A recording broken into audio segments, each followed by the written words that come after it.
Quiet on the set. Camera speed. Sound production. Roll sound. Rolling. Sound production. Take 2. Welcome to the I Remember Liking That Movie podcast. Remember those childhood movies you loved? Now, we're going to watch them again and find out if they're still as amazing as you remember. Or, your father was right. You were an idiot, and everything you watched was stupid. So buckle up, movie aficionados. Over-the-top gore? Check. Over-embellished action? Check. Gratuitous nudity? Double check. Storylines so absurd you could drive a semi-truck through those plot holes. Oh yeah, some of those movies didn't even know what a movie plot was. And that's the way we liked it. Now, here's your hosts, Anna Santos and Jimmy Coates.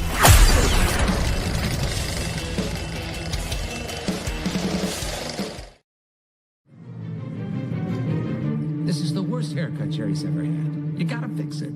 Sure. I fix. But you gotta make sure you don't tell anybody.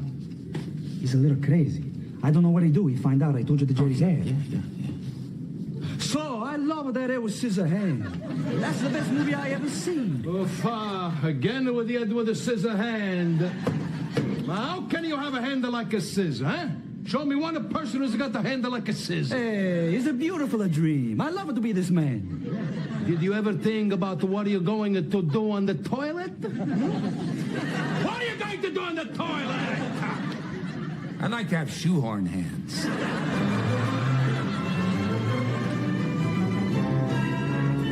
Hey.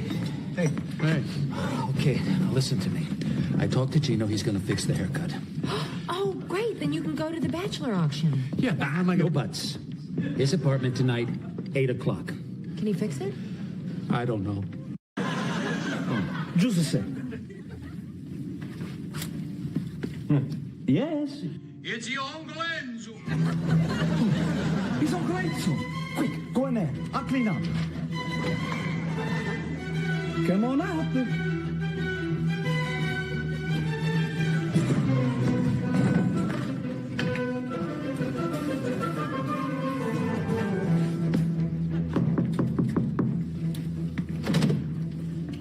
Uncle Enzo, what are you doing here? I come to apologize. Apologize. Yeah, I rented the movie Edward Scissorhands. And that the Johnny Depp, he making me cry. He's making me cry too. You want something to drink? Hey, what's all of these? Welcome to the I Remember Liking That Movie podcast. And today we are going over the movie Edward Scissorhands. I did not watch it. I've never seen it before. So this was a first time for me. Anna's only watched it, 6 or 7 times. Yeah. Yeah. Or 10, whatever. It's been a while since I've watched it, though. All right. So let's start with some information before we get. It had a $20 million budget. Makes sense. Makes a lot of sense. It had some set pieces. And it My had God, yeah. Yeah, it had some stuff that looked like it would have been hard to do. Scale models. Yeah. The mechanical stuff. Like, well, his outfit alone. Right? And at the beginning with that castle, I'm going, I was actually sitting there going, I really hope they come back to this castle. It looked expensive. It was like, honestly, that set, like all the sets, the set designer was making magic on this. And I was like, God, it's gorgeous. I think that's not English. That might be for you. I only speak English. It's Soy Una Live. She's saying she's only here. She's the only one in the live. Oh, okay. Do you speak in English? She might not, but it doesn't matter. She's here for me. All right, let's bring up the box office. I have no idea. I'm guessing it did okay. I had to guess. I remember it doing very, very well. Like, this movie was a thing.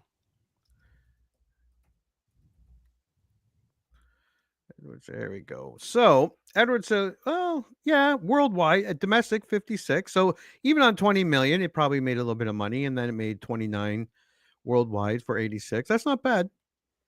I mean, That it's not I mean, monstrous, but it's it's also a Tim Burton. So I mean, it's already a very niche.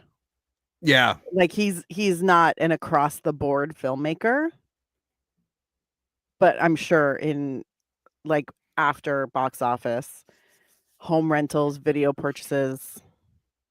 Well, it opened in 13th place. Now it only opened in 2 theaters, so that's not bad actually. Yeah. So each theater made an average of almost 80,000. That's pretty good for those theaters. And then I guess it went wide and opened third with 6 million. And around this time, oh shit. Okay, so Home Alone, Oh well. yeah, came in first. Look Who's Talking 2, which I believe was Christmas oriented.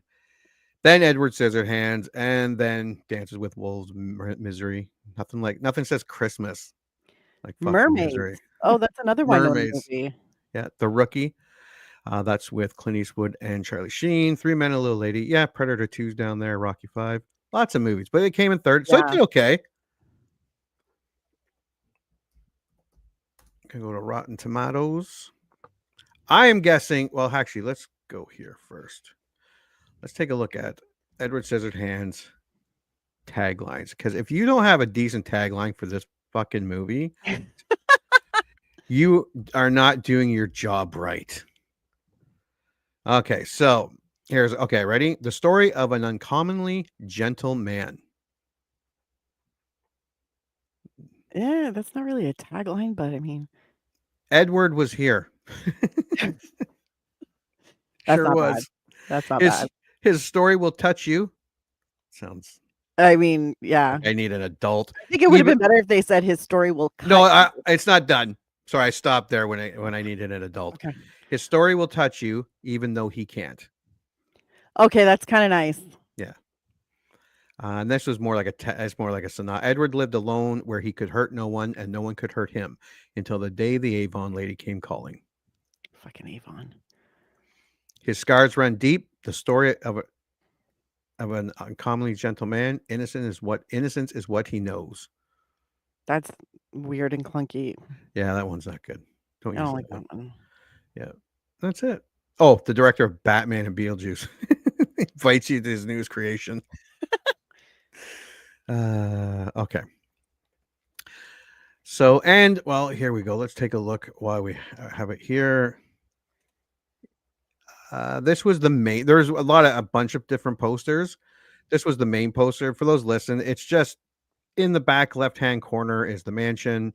Down below is the little town with a bunch of his stuff that he did with his hands, the gardening. And Topiaries. Yeah, it's him looking down with his scissor hands. It's a nice. It's a good. Yeah. Yeah. All right, now I'm gonna guess that. Get off of there, Captain America. All right, I'm gonna guess they were pretty good. Yes. Am I wrong? No. 59 reviews from critics, comes in at 90%. Yep. 250,000 plus comes in at 91%. You may start with do you have yours up? I do. I have mine up. You may start with a couple good ones while I search for the bad ones. Didn't like it. Okay, this one from Christy Strauss from Cinematic Lovelies. This is one of Burton's best, and it's one of aesthetic power and emotional resonance. It's a magical odyssey of invention and human emotion with a distinguishable tone and look. This one is for the weirdos. All right. Another one that it looks and feels original and new, startling, yet at the same time comforting. That's from Michael Bronsky from Gay Community News in Boston. All right, here's one from Renee Jordan of El Nuevo Herald, Miami. Burton was clearly in line with a poetic atmosphere, but escapes him in the end. And I agree, and we'll get to that.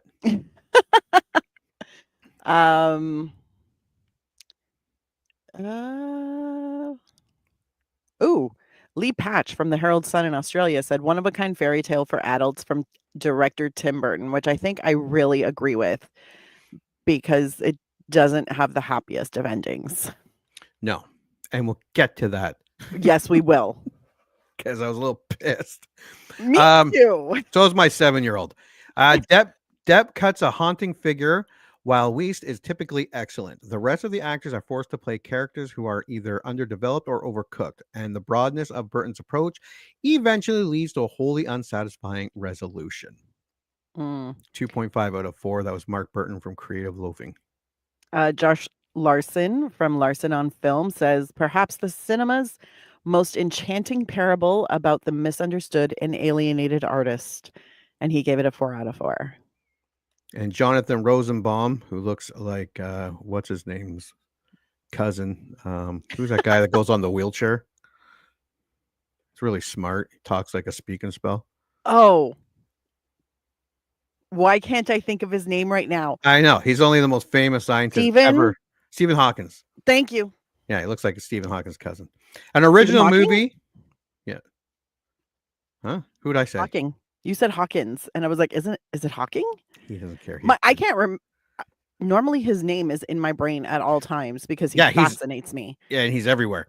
Yeah, but right now, when you said what's his name, I was like, God, I can't figure it out for the life of me. His name is Jonathan Hawkin Rosenbaum. An original movie, though not Tim Burton's best. Actually, I put up trivia to that effect, where even Tim Burton said he doesn't consider this his best movie, but he does consider it his favorite. All right, so now let's go to IMDb. Is it going to be as high as 9? I don't think so. I don't think so, because the internet has a really, really great way of evening things out for better or for much worse. But I have a feeling this too is going to be high. Yeah, well, 542,000. Wow. Review people that at 7.9 out of 10. That's pretty good. That's very impressive. For over 500,000 reviews. Yeah. That is pretty impressive. All right, so where are you here? Ooh, lots to choose from. Yeah. You may start with 10, since I did 10 last. Okay. Get out of here, Captain America. Jesus, no one wants to see you.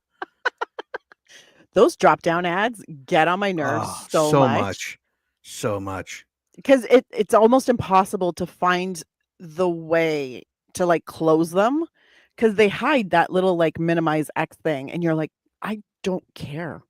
Not that I don't care. I will watch the movie, but I'm like, come on. Anyways, so here from Smells Like Cheese. Smells Like Cheese has to say, a dark fairy tale about a man who only wanted to fit in. Yeah, that makes sense. Yeah. Monica 4937 says, beautiful employment of color, sympathy, and human nature. 9 out of 10. Felipe Manuel Neto said, one of the most beautiful films about the right to be different. 8 out of 10. Equal parts fairy tale and satire. Ethan Edwards. Did you just say Ethan Edwards? No. Oh, okay. Ethan Edwards, 7 out of 10. L. Marukan, 82, said, a flawed classic whose screenplay needed some trimming. Gotta love the irony. 6 out of 10. Okay, I'm going to go on a rant here with 5 out of 10. Disappointing. I really wanted to like this movie. Netscape Navigator. Overhyped bizarre film, which makes no sense. The Nameless Czar. Not one of my favorites. Tweetinator. Only the first half is good. True Batman. Whatever. Yes. And I would give it a little higher score than this, but I kind of agree with them a lot. I can see that. Yeah, I can see that. For our 4 out of 10, a few nice shots. That's all, folks. It's kind of harsh, but okay. Although I will say, Anonymous Anonymous, but Dilpreet 000. He's another 4 out of 10. He just said, just another love story, but here the protagonist has scissors for hands. Yeah. It was like valid. Nothing in this movie makes any sense. MJB 784, 3 out of 10. Seth M. Landers.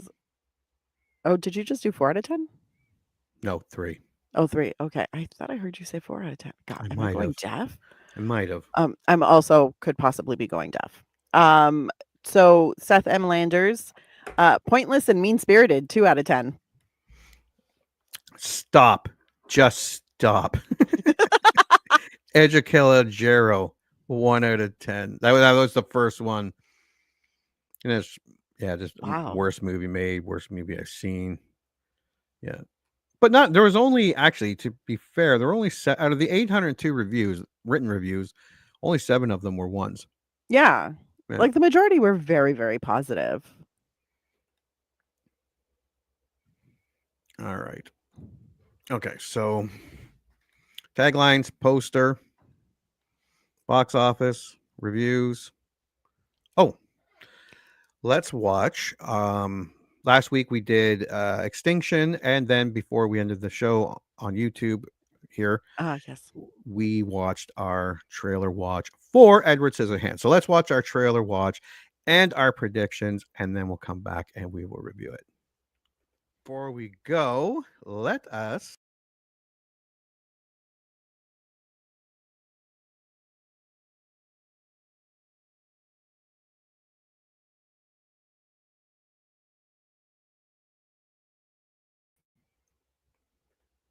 all right, 1 second. It's okay. Let's try it again.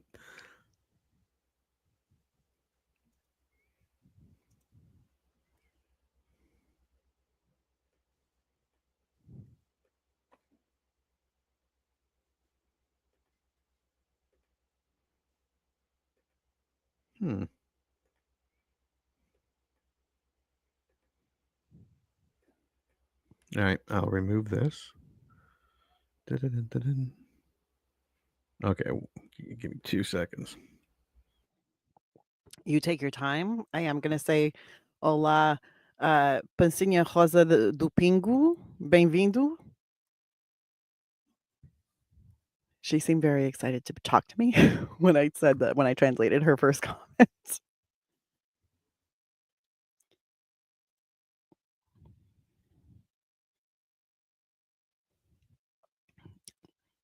So how much snow did you get? Oh, you're mute. I can all hear you. Does the other microphone pick it up? Yeah. Okay. Oh. That's the lighter one on the laptop, so it might not be.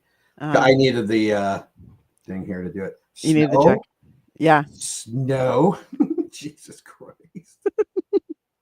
So much snow. Oh. Like, my kids haven't been to school. I think they've been off last 2 or 3 weeks. I think they've been home just as much as they've been at school. I mean, makes sense. You live up in where the snow really falls. Like, we got like a foot down here, and we were like, this is ridiculous. Even usually it's just the buses that cancel. Yeah. Today, everything canceled. Like the schools weren't even open. And they're calling for more. Yeah, Saturday and Sunday. More supposed to fall. Thank God. They're calling for like 10 centimeters each day down here in Toronto. So I'm like, okay, reasonable-ish. But like today, they canceled TTC buses, like the whole 9. Yeah. Let's see.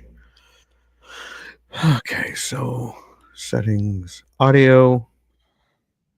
Are you back on? Yeah. Does that sound a little different? Yeah. Okay. Yep, it does. Now, I know what I did wrong. Oops. We live and we learn.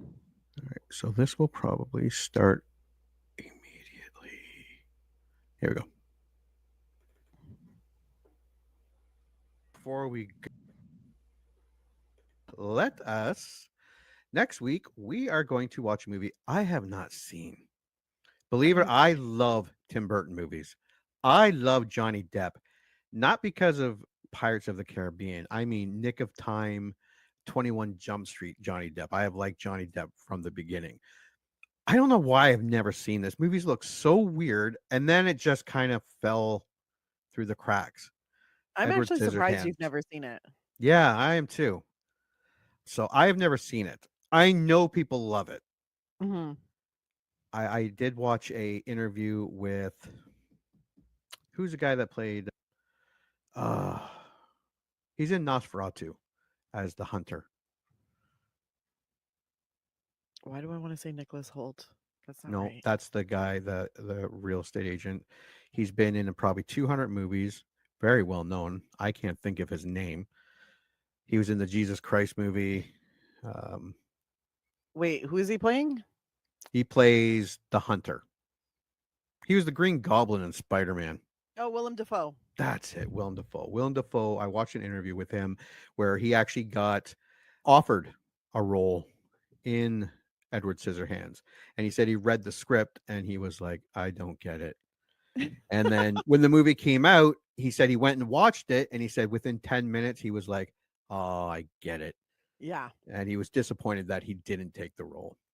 Honestly, it's one of those movies that in theory you should not get it. Like, it's a weird movie. It's weird. But for some reason, it is a classic love story that is weird. All right. So what do you remember about it? I remember a lot. A whole lot.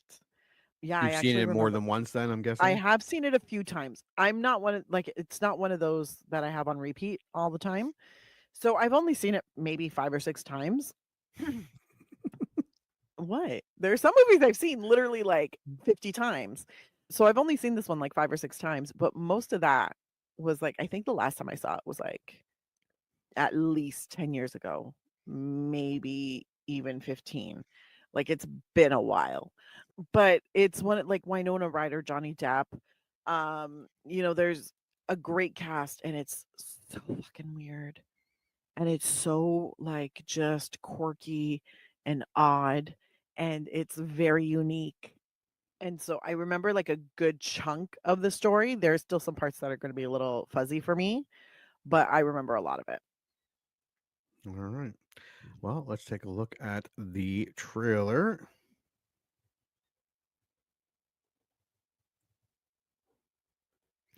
And then make a prediction.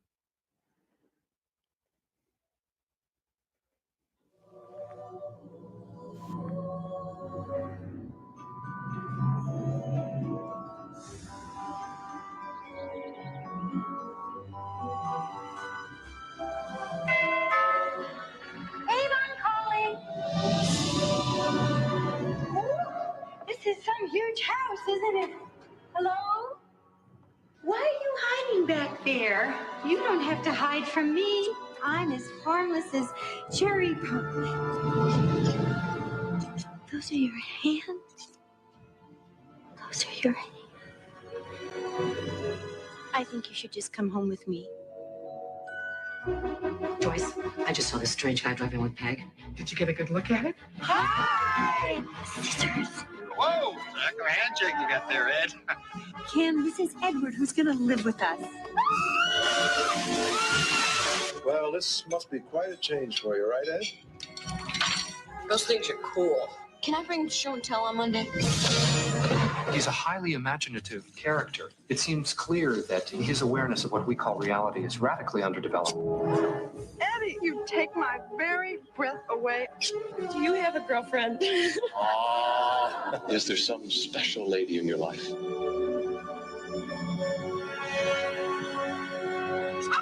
Hey, old doctor, you skewered kid. Just a scratch. The power of Satan is in him. I can feel it. All along, I felt in my gut there was something wrong with him. From Tim Burton comes the most incredible tale of a most unusual character. Edward Scissorhands. Hold me. I can't.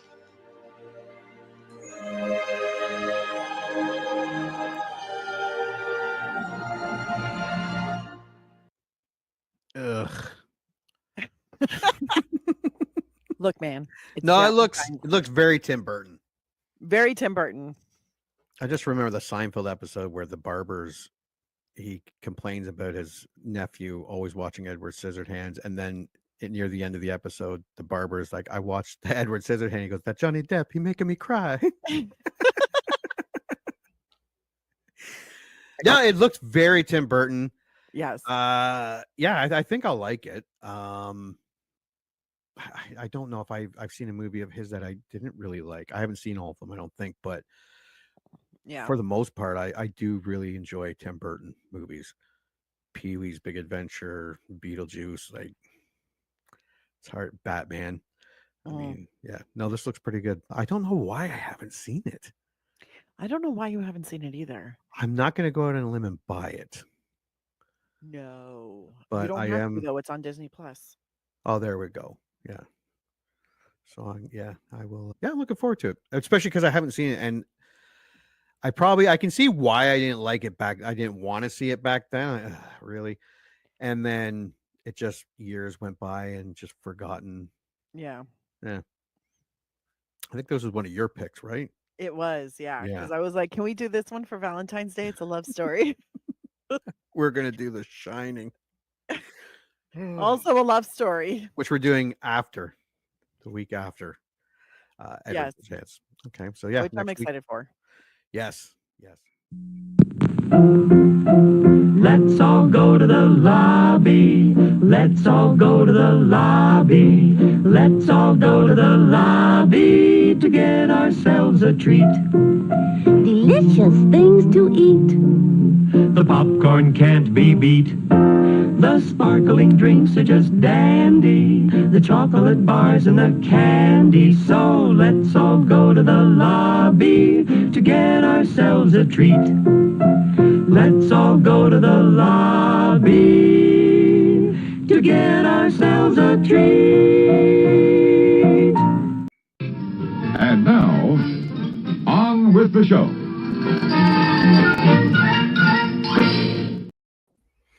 All right, welcome back. And for those watching, whether it's on YouTube, let us know, or wherever you get your podcast, let us know below if you actually liked Edward Scissorhands. What is your initial thoughts? I think it is definitely still super Tim Burton. I forgot how gorgeous it was. Like, this is a gorgeous film, and it's still sweet and sad, and it's like a little warm hug for me, but that's because I've seen it a few times. Right.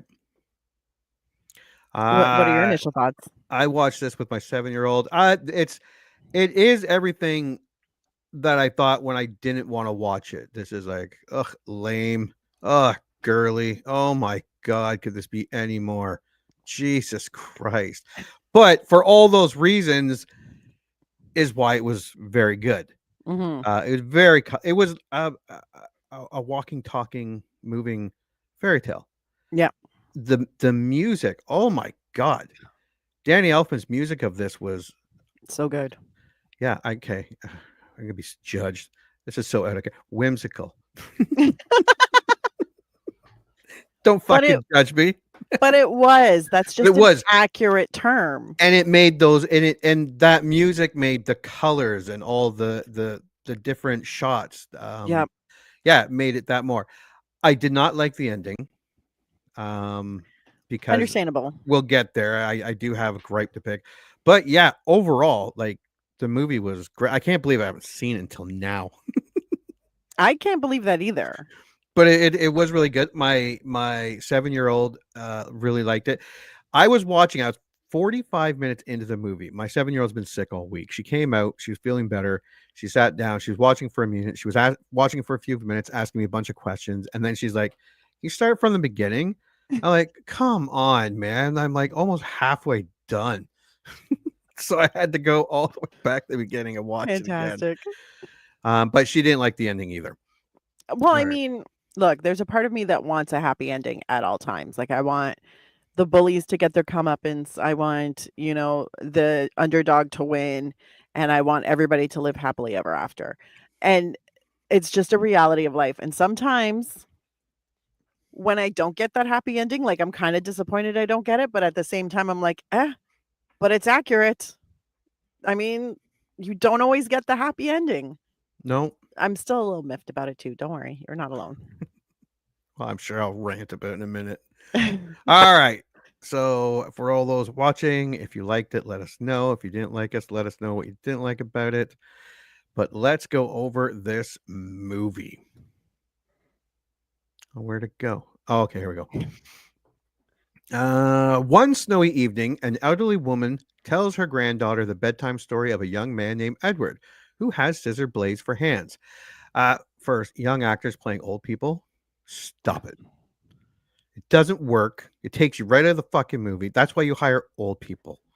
Well, yeah, because immediately when you see her, you're like, oh, it's a young person that they just put makeup on. Yeah. Like the makeup wasn't terrible, but it was still distracting. It was and her voice was distracting, and her voice was distracting. Yeah, it's like you could tell it was Winona Ryder trying to sound and move old. Yes, 100%. And that's why, like, even James Cameron didn't put what's her name in old people makeup on Titanic. He used an old person. You think you're better than James Cameron? Tim Burton? Is that what you think? Many years earlier, Peg Boggs, a local door-to-door Avon saleswoman, not having any luck in her neighborhood, tried to sell at the decrepit Gothic mansion where Edward lives. I did like this, introducing all the ladies around town. All of them. All of the women, the main women, from the Jesus one to the girl from 2.5 Men, the floozy, the whore, they're all great. They are all great actors. Yes. All of them. Which really, I love movies when they get even smaller parts with great people. There are so many talented actresses in this. Yeah. And actors too, but mostly actresses. Like it's a very female forward. Oh yeah, film. they make the movie. Yeah. Down. Yeah. 100%. And you meet them all and they're such distinctive characters. And then you have Dianne Wiest, who's just fucking killing it as Peg. And like the first one. Yes. Yeah. Making those like the face movements or the hand movements when she's talking about like and blush. And I was like, oh my God, she's really doing it. Yeah. And then like Helen, because that's whose door she's at, is like, I've never bought anything from you. I thought I'd try. Okay, thanks. See you later, Helen. Yeah. Bye, Peg. And they're all friendly. She's all friendly with her. Yeah, and like the saleswoman act drops, and I was like, oh, that's fantastic. Let's see. Where am I here? Oh, the creation, Edward, where the Gothic mansion where Edward lives, the creation of an old inventor. Edward is an ageless humanoid. The inventor homeschooled Edward, but died from a heart attack before giving Edward hands. You think he would have done that way before, but anyways. There's a reason for that. Yeah. Leaving him unfinished, Peg finds Edward alone and offers to take him to her home after discovering he is virtually harmless. I don't know about harmless. I don't know how she was like. It wasn't a huge vetting process, but I think I can help those scars with my Avon treasury. Come with me. I had to. I'm going to tell you very honestly. I had completely forgotten Edward's origin story. Like I had, and I was like, "Wow, this is. How did I forget this?" Yeah. Peg introduces Edward to her husband, Bill. Again, he's great. Yes. What's his name? Alan Arkin? Yep. Alan Arkin. He's pretty funny in this movie. Their young son, Kevin, who looks so familiar because he was in Honey, I Shrunk the Kids, but after a bit, he just stopped. Yeah. But I did see Honey, I Shrunk the Kids a lot when I was a kid. So, and their teenage daughter, Kim. Edward falls in love with Kim, by looking at her picture. Despite Edward hasn't really been exposed to people. No. You see one girl and you're like, hey, that's for me.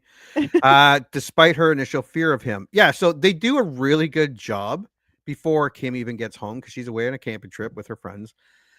I love how the women are all gathered at the end on the corner trying to Yes. figure out who he is, and they're out there for a while because the men start coming home, and they Yes, all and disperse.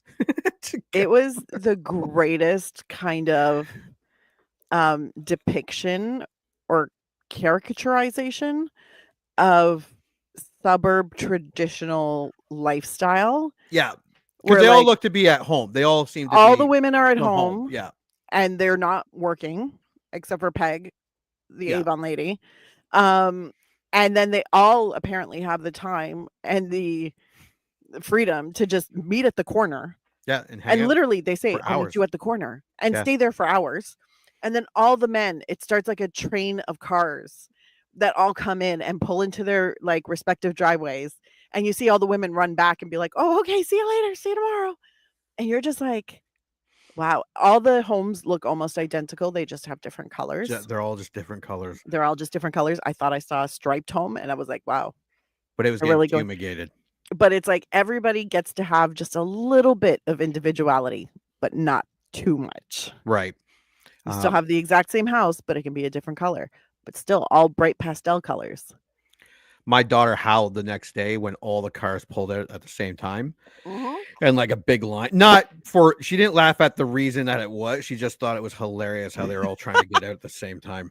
Yeah, and then we get like where he's trying to put his clothes on, which I thought was fantastic. I like how he poked a hole in the waterbed. And then move the little stuffed animal over. Yeah.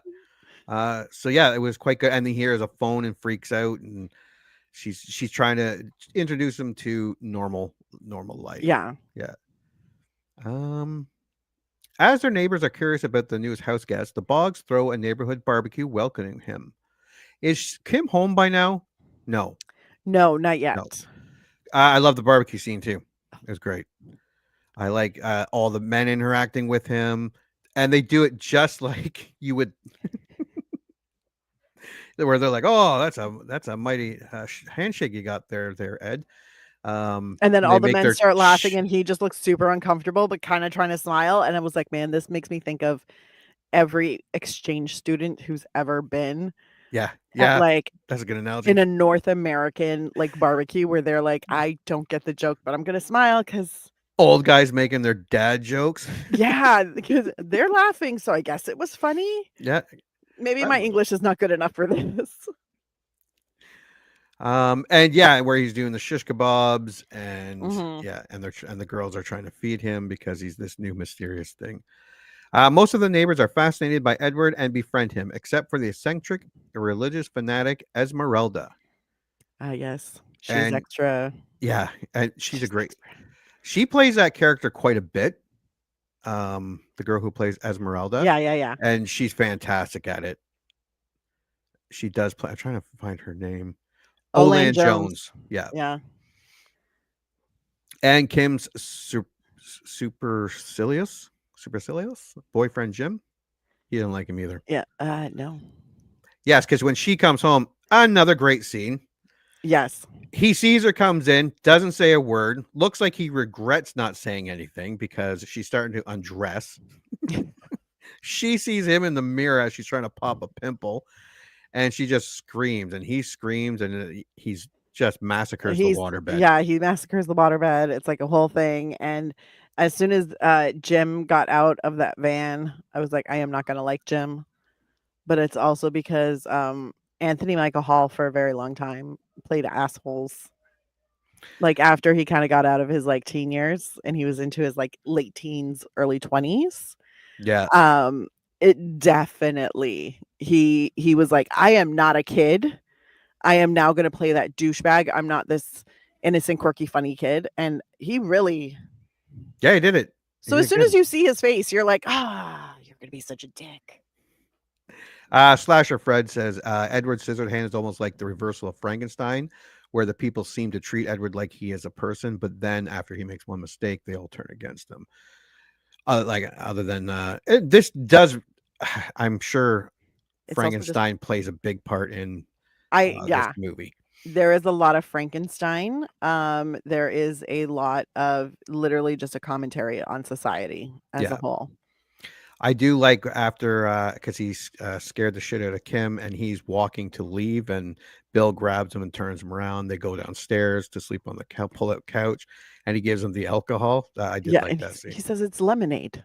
Yeah. Yeah. And then Lemonade. he drinks it like in one shot through the straw, and his face, like Johnny Depp does some very good work here. He doesn't say very much. No. But his face does say a lot. I believe he says a total of 169 words. If you think that's a lot, it's not when you have, because I'm pretty sure he says 69,000 words in a Pirates of the Caribbean movie. I say 169 words when I'm ordering a coffee. Yeah. Like in 3 minutes. I say 169 words when my kids piss me off or I step on something they were supposed to put away. Mm-hmm. All like of them are Lego? rated. Yeah. Yeah. Oh, fucking Lego. Yeah.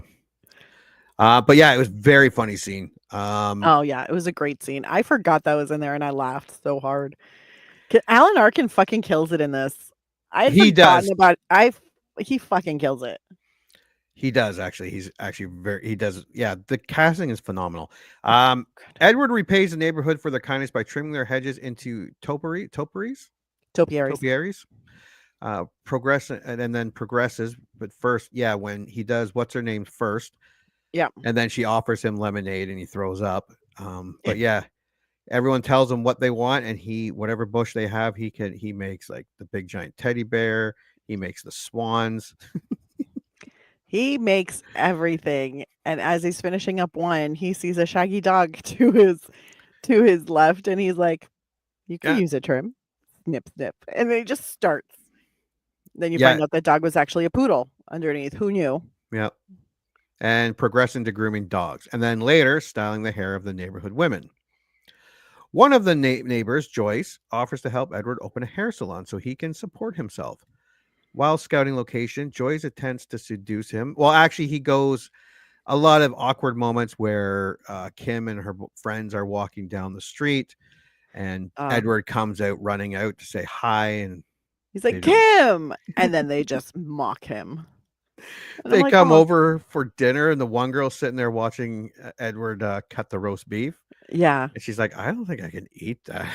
You touched it with your hands. I That's don't not think that's sanitary. sanitary.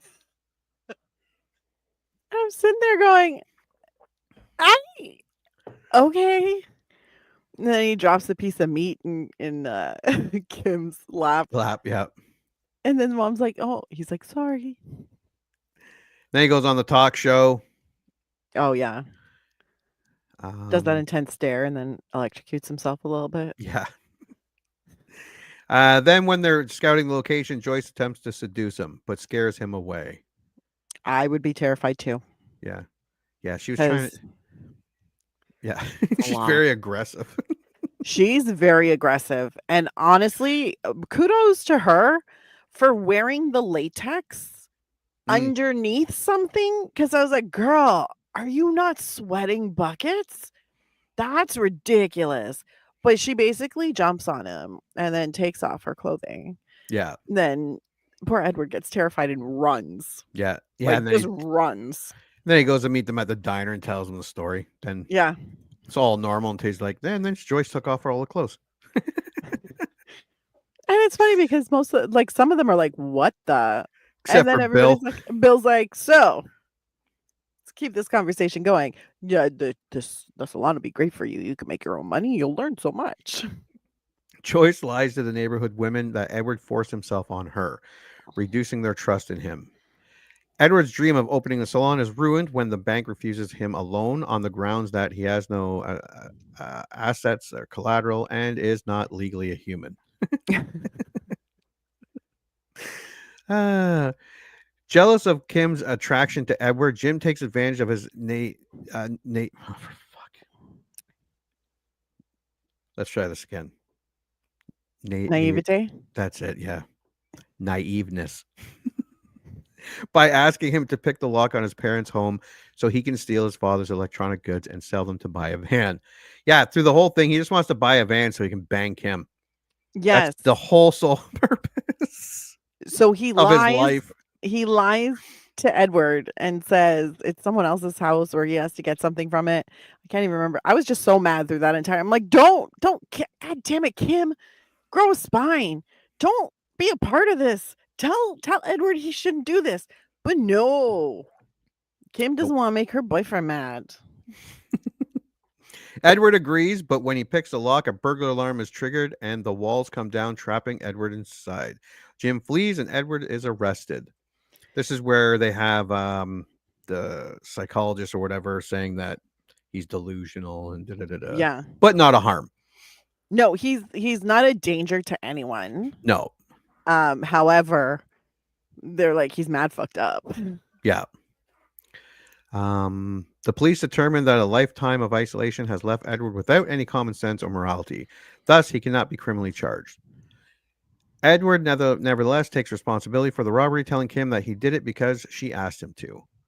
Consequently, he is shunned by the entire neighborhood except for the Boggs family. Yeah, this is where, it's where I'm starting to like being a little pissed off at Kim. I'm like, come on. Kim was a very big disappointment through most of this. Yeah. She had zero compassion. And then until the point where he's like, I did it because you asked. And it was like, and that's when she realized, she's like, oh shit. Like, I have some responsibility in this. And then she kind of sees him in a new light. And then all of a sudden she's all like, but he's so sweet and soft spoken. And he's so cutesy. At Christmas, Edward carves an angelic ice sculpture modeled after Kim.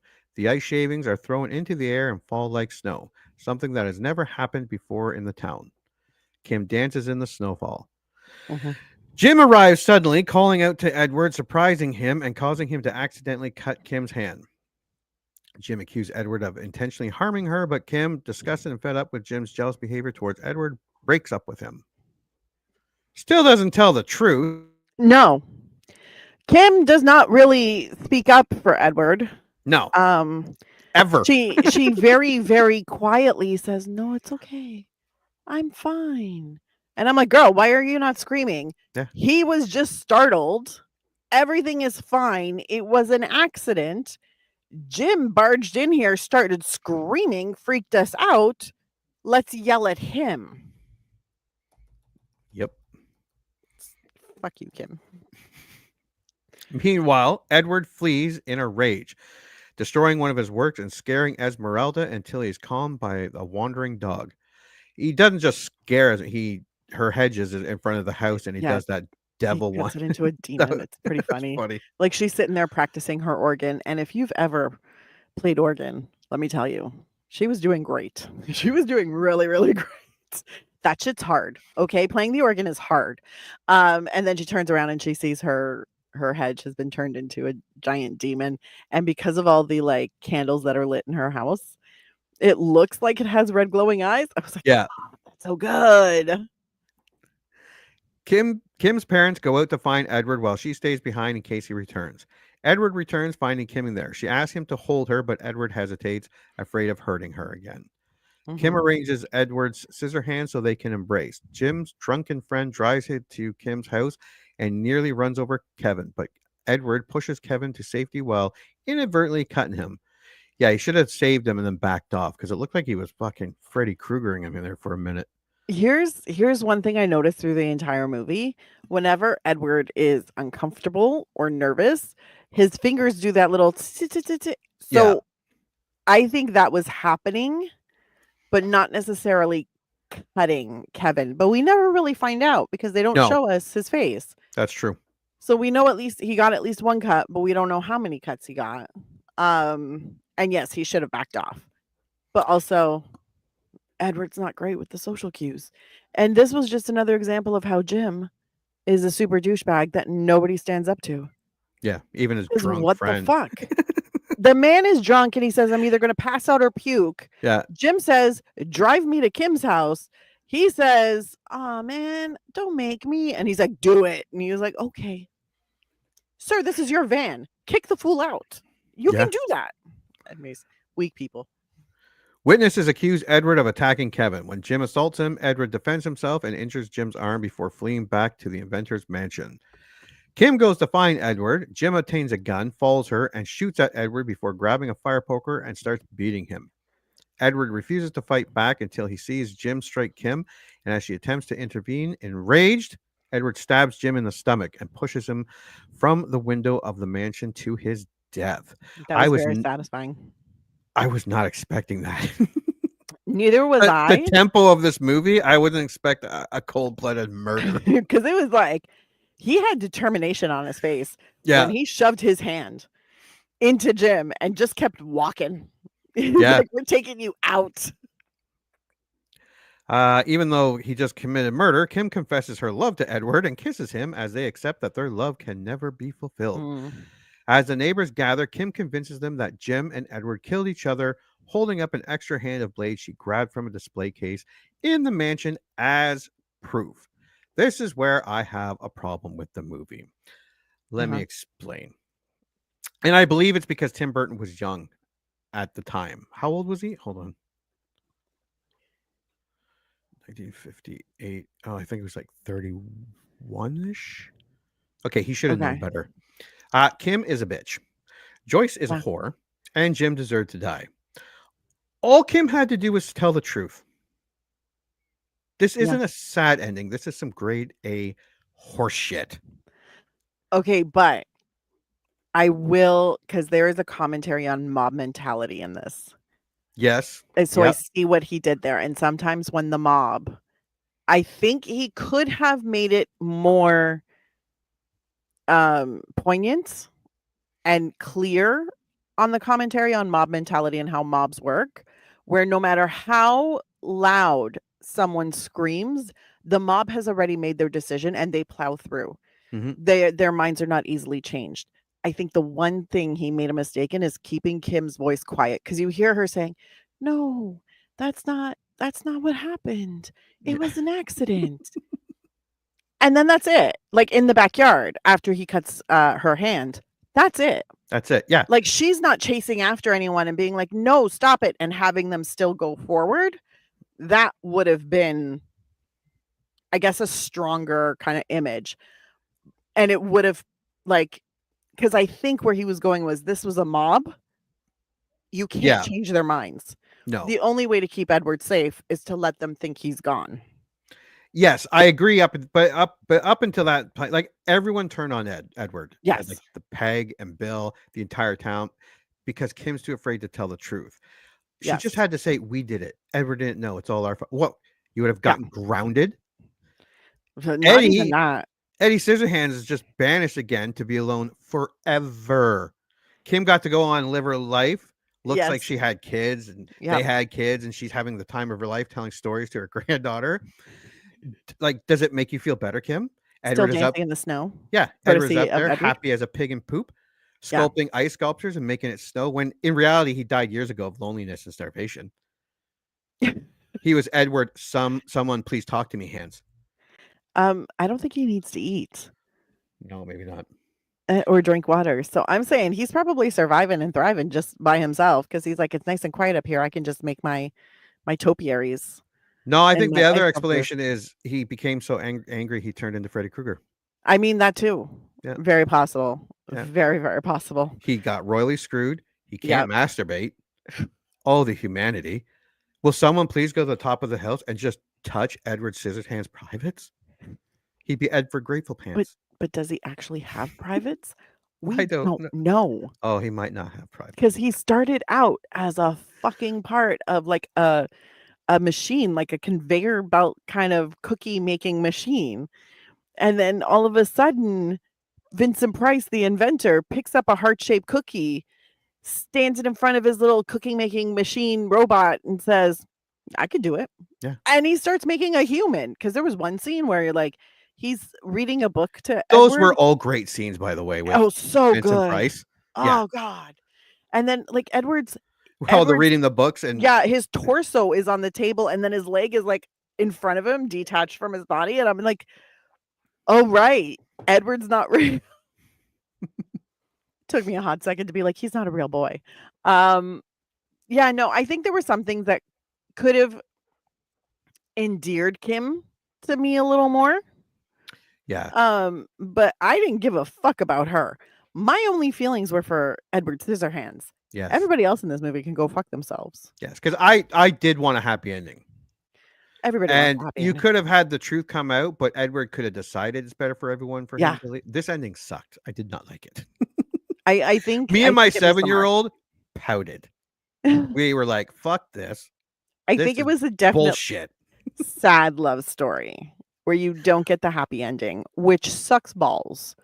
Yeah. But I think it was kind of fitting because when you see how much they fit into this movie, and it's just, look, all of your bad choices have left people hurt and alone, except for Kim. Kim's Yeah. fine. Yeah, But Jim's Kim's- dead Yeah, Jim's dead.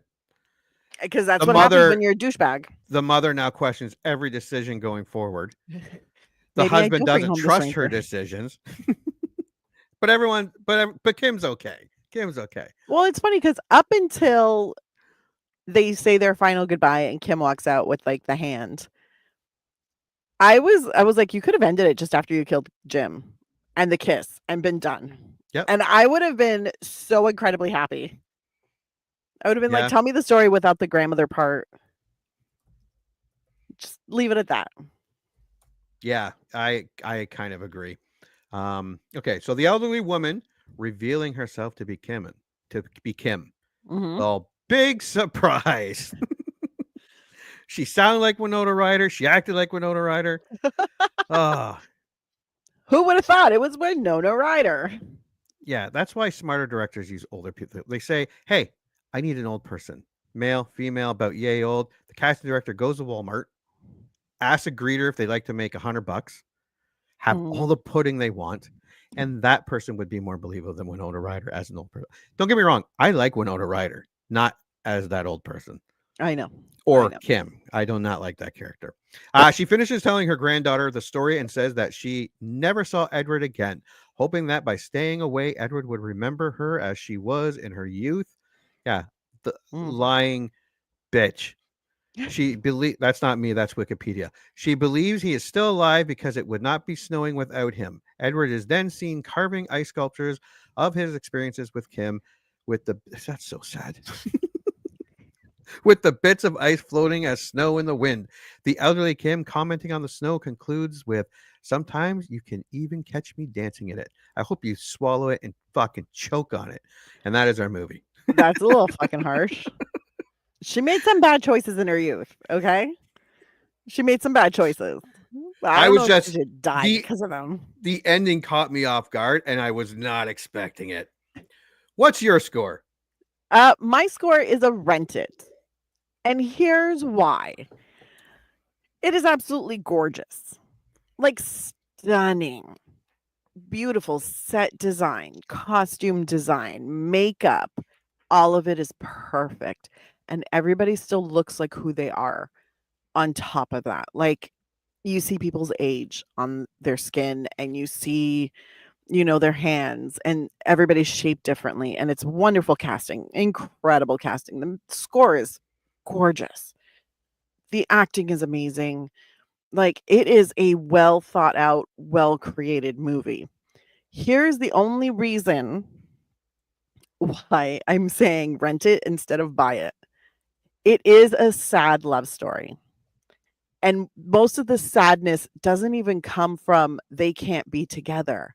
It comes from this neighborhood is filled with absolute assholes who treat Edward Scissorhands like shit. And I don't know if, like, now I know why I haven't watched it in forever. And from 1990 to probably 2015, I had only watched it at most 10 times. At most. Stunning movie. Absolutely beautiful. And it is rewatchable visually. But the moment where you're like, you just feel gross at the end of it a little bit because you're like, God, people suck. People absolutely suck. So I don't know if it's that rewatchable for people that you would want to buy it. If you leave the movie being like, oh, that was gorgeous. That was wonderful. It was so good. But God, people suck. I think that's the only thing that stops me from buying it as opposed to renting it. But I do think it is definitely worth the price of a rental. I think it's worth the price of several rentals. I mean, if you're one of those people that can watch this movie over and over and over again and not get incredibly sad for Edward Scissorhands, then yeah, buy it. But I think rent is fairly safe because it's such a beautiful fucking movie. Anyways, what's your rating? Actually, a lot of what you said is what I think as well. I have not seen this movie. I have never seen this movie before. This was my first time. It is 100% visually, and between the visuals and the audio, almost perfect. Actually, it might be perfect. Just the look, the shots, the sound, everything about it, and the acting, it's very perfect. That third act, it didn't ruin it for me, but it didn't make me say this is a buy. Yeah. I agree. This is a rental. If you've never seen it and you like different movies and stuff, like I said, this is an actual fairy tale on screen. It just sounds like a fairy tale, looks like a fairy tale. They act as if they're like, it's so well done across the board. The third act killed it for me. Even if you remember liking it, I would rent it. I will watch it again. It's not going to be anytime soon. I could watch like the first hour easy. Oh yeah. And just watch the camera shots and the colors and all that stuff. It was fantastic. And then fucking Kim and Joyce fucking killed it and Jim. Well, Jim was supposed to be a douche. He played his part. Yeah, Jim was a douche from the beginning. So you were like, great. Fine. Yeah. And he got his come up in, so that was a happy ending for me. But I mean, like through it, that's what I'm saying. Like visually, orally, like it's just perfect. Even when there are parts where you're like, that makes me feel like shit. Still gorgeous. Oh yeah. Still gorgeous. Yeah. And I believe was it Tom Savini or Stan Winston? Stan Winston did the effects. Yeah, it was all. Vincent Price was supposed to have a bigger role, a much bigger role. He's very sick at the time. This was his last film, and he died a couple of years after this. He just was too ill to do it. But his scenes were great. Everybody in the movie was fantastic. It is 100%. It is a very wonderful movie to watch. Yeah. So yeah. It just leaves you feeling a little sad at the end, or you a little mad. Leaves me feeling sad. It leaves me feeling really sad and just like, oh God, people suck. And it's it's one of those moments where you're like, I wanted Edward to have a happy ending, but he doesn't get it. No, everybody else does. And I feel like there's a moral in that story, but I don't want to explore it anymore. This movie has a lot. Stab everybody. You could do a dissertation on this movie. Stab everyone, get burnt, come back and haunt children's nightmares with your fucking scissor hands. Edward Kruger hands. All right. So we have 2 rent-its. Yeah, I'm glad I watched it though. It was very as angry as I got. It was an experience. This was a really, really honestly, this is a movie that needs to be taught in film school in every film curriculum. Yeah. Because it is it's damn near perfect. Yeah. Yeah. Like you can tell it's a well thought out, well planned, greatly executed film. And more people should aspire to this as opposed to some of the bullshit we're getting now. Yes. All right. So before we go next week, what do you remember of The Shining? I remember so much. I've seen this a few times. I have seen this a lot of times. I haven't seen it in a long time, but I've seen it a few times. It's been probably about 8 to 10 years. Maybe a little, probably 10 years on the outside. At least 8. I used to watch it on TV whenever it would come on. Oh yeah, whenever it was one of the world's remote drops. Oh yeah. As soon as it popped up, I was like, oh, I guess I'm doing nothing for the next 3 hours. Let's go. Jack Nicholson is fucking incredible. So good. It's one of the few movies that actually scares me. Yeah, it's creepy as shit. I wouldn't work there. See, I would work there. I would work there, but I'm also a little unbalanced. A little smaller would be. It's really big. Oh, And what was the wife's name? Oh my God, she was in Popeye. She was in Shelley Duvall. Shelley Duvall. Yeah. I've heard Stanley Kubrick's a dick. Yeah. Don't get me wrong, fantastic director, and maybe one of the best of all time. But he's a real dickhead, and he drove her to the point of insanity. Yeah. But she was so good, and yeah, everything about this movie, incredible. the cinematography, the music, the creepiness. I remember. We've been wrong many times, but I have a feeling that we are not this time. Well, because I have a lot of my friends make fun of me because I love a good scary movie. I love a good horror movie. I love a good thriller. I love a good suspense. Like it's my jam. So whenever they ask me like what's the scariest movie you've ever seen, I always say The Shining. And they look at me like I'm crazy. But I'm like, no, think about it. Someone you love gets driven mad out in the middle of nowhere where you're cut off from. I was like, that's fucking terrifying. And then they start hallucinating. You start hallucinating. You're all hallucinating. Yeah. Or the house. Yeah, or it's just not the hotel is crazy haunted. guy. Also, but the it's ghost. everybody's affected, and then you end up having to run away from, and you're running for your life, and there's no help coming. Terrifying. Did you ever watch the TV one with the guy from Wings? No. They made The Shining as a two-parter.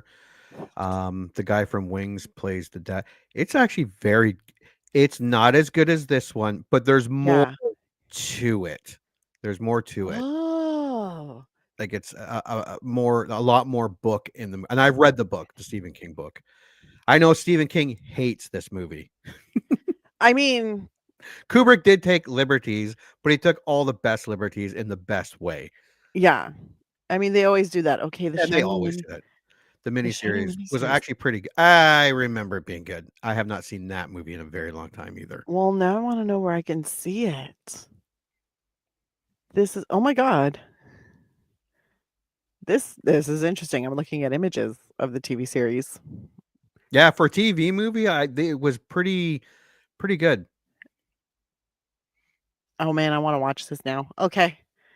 All right, well, let's take a look at the trailer. Official trailer 1980. Official trailer. Theatrical trailer. Oh, they're both the same. All right, let's make this a big one. Oops, my bad.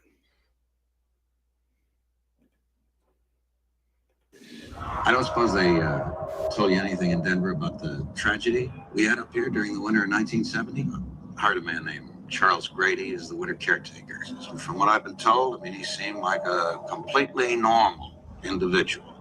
But at some point during the winter, he must have suffered some kind of a complete mental breakdown. He ran amok and killed his family for the next. Well, you can rest assured, Mr. Ullman, that's not going to happen with me. That's right. Mom, do you really want to go and live in that hotel for the winter? Sure I do. It'll be lots of fun. The only thing that can get a bit trying up here during the winter is the tremendous sense of isolation. Is there something bad here?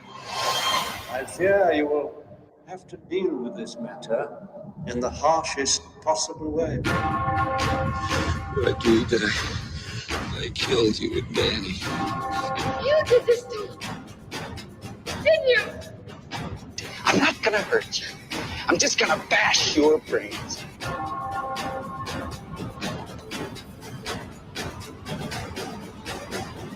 Here's Johnny.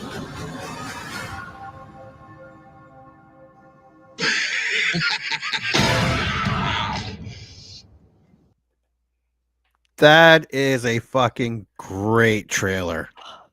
That is a great trailer. I cannot wait. It looks so good. Still looks so good. Can I tell you, for a while, I think it was me and my brother-in-law, we had this weird thing where all of a sudden I would put my little finger up and it'd be like, red rum, red rum. He'd be like, stop being creepy. So what do you think? What's your prediction?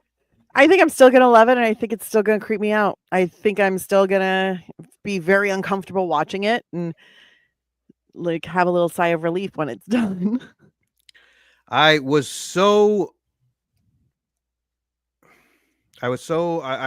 confident that I'm going to like it that I did get the 4K of The Shining. Oh my.